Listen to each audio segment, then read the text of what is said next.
ICICI once again delivering on all parameters, but it's Kotak that has actually beaten estimates and the ET Now poll as well. Harsh joining in with that. Good morning, Harsh.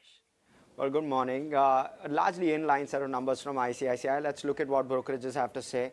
CLSA continues to maintain a buy on ICICI. 1175 is their target price. Solid upside there.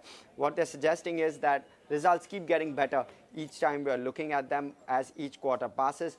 The other piece that they're also suggesting is valuations are getting and looking more attractive and getting better. What they're also suggesting is robust growth continues for ICICI Bank. The NIM spike also continues, which is a couple of positives there.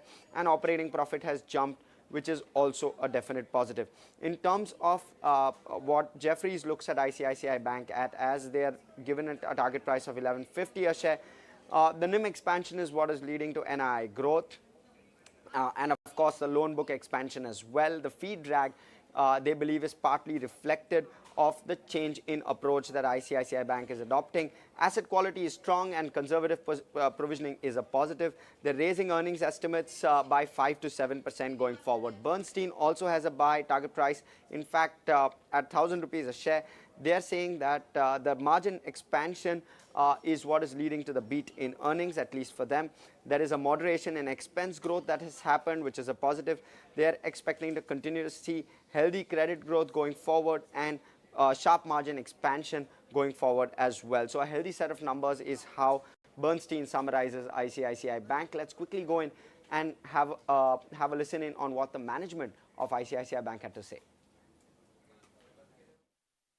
At ICICI Bank, we aim to grow our core operating profit in a risk-calibrated manner through a 360-degree customer-centric approach and by focusing on ecosystems and micro markets. We continue to operate within our strategic framework and strengthen our franchise, enhance our delivery and servicing capabilities. During the quarter, we have revised our provisioning norms on non-performing assets to make them more conservative for corporate, SME and business banking. These changes resulted in higher provisions amounting to rupees 1,196 crore rupees in the quarter.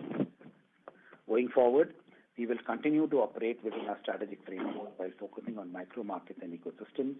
The principles of fair to customer, fair to bank, and one bank, one team, one ROE will guide all our operations. We will be focusing on a risk-calibrated growth. It can come from retail, SME, corporate, wholesale, rural, all parts of the economy.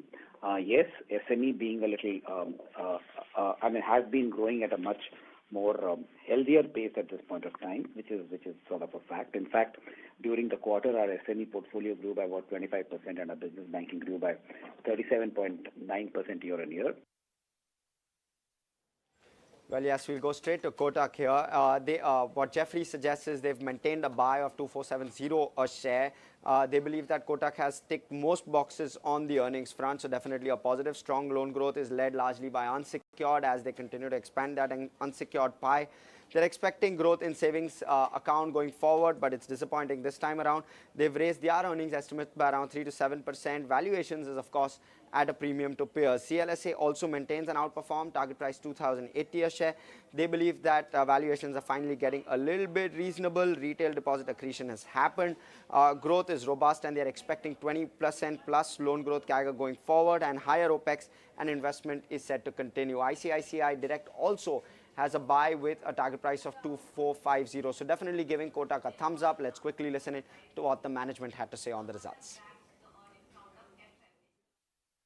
At the overall consolidated level again, our capital adequacy continuing to be healthy with CET1 at 22.3% overall numbers.